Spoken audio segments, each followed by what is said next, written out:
আমরা নির্বাচনের রুটম্যাপ চেয়েছিলাম, আমরা কারো পদত্যাগ চাইনি। পদত্যাগের নাটক দেখেছে বাংলাদেশের মানুষ। আমরা সুস্পষ্ট জাতীয় সংসদ নির্বাচনের জন্য অতি অবশ্যই ডিসেম্বরের মধ্যে একটি রুটম্যাপ চেয়েছি। আমরা গণতান্ত্রিক অধিকারের জন্য যদি কথা বলি, সেটা যদি আমাদের অপরাধ হয়, সেই অপরাধ আমরা বারংবার করতে থাকব। আমরা আশা করি এই সরকার আইনের শাসন প্রতিষ্ঠা করবে, আদালতের রায় কার্যকরের মধ্য দিয়ে ঈশ্বর ঘোষণের শপথ পাঠ করাবে, এই সরকার নির্বাচনের জন্য রোডম্যাপ প্রদান করবে।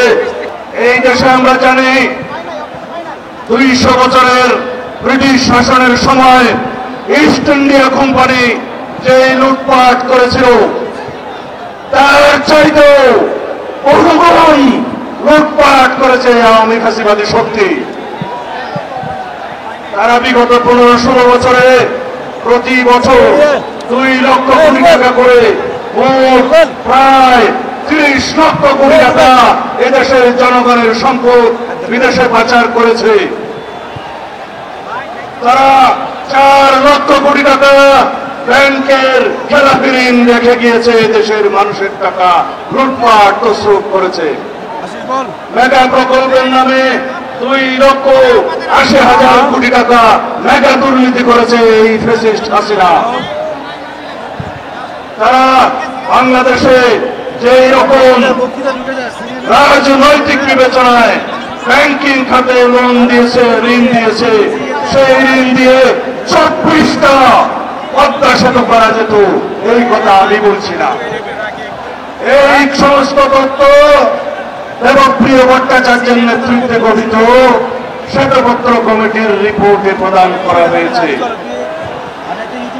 আমরা আজকে আওয়ামী দুর্নীতির ইতিহাস মানুষকে স্মরণ করিয়ে দিতে চাই। আমরা যেন পরস্পর ফ্যাসিবাদ বিরোধী গণতান্ত্রিক আন্দোলনে যেই সমস্ত শক্তি আছি, তারা যেন আমরা একতাবদ্ধ হই। আমাদের একমাত্র শত্রু, রাজনীতির শত্রু, এই দেশের গণশত্রু শেখ হাসিনা এবং আওয়ামী লীগকে প্রতিহত করি চিরতরে।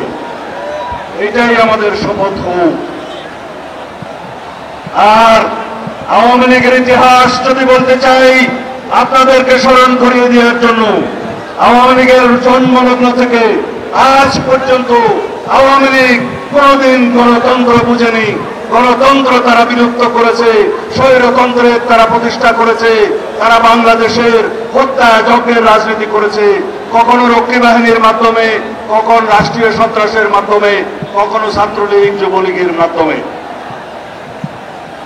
আমরা যারা গণতন্ত্রের পক্ষে সংগ্রাম করেছি, আমরা যারা আমাদের দেশনায়ক তারেক রহমানের নেতৃত্বে দীর্ঘ 15-16 বছর বাংলাদেশের ফ্যাসিবাদ বিরোধী গণতান্ত্রিক সংগ্রাম করেছি, তারা আমরা আজকে কোন দেশের নাকি এজেন্ট হয়ে গিয়েছি। এই সমস্ত বয়ান কারা করছে?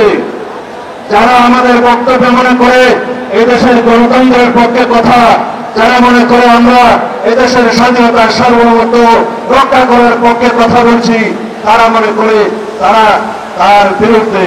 আমরা বুঝি এই দেশে পরস্পরের মধ্যে বিভেদ সৃষ্টির মধ্য দিয়ে ফ্যাসিবাদী শক্তি নতুন করে আবার পায়তারা করছে এদের মাধ্যমে বাংলাদেশে প্রবেশ করার জন্য।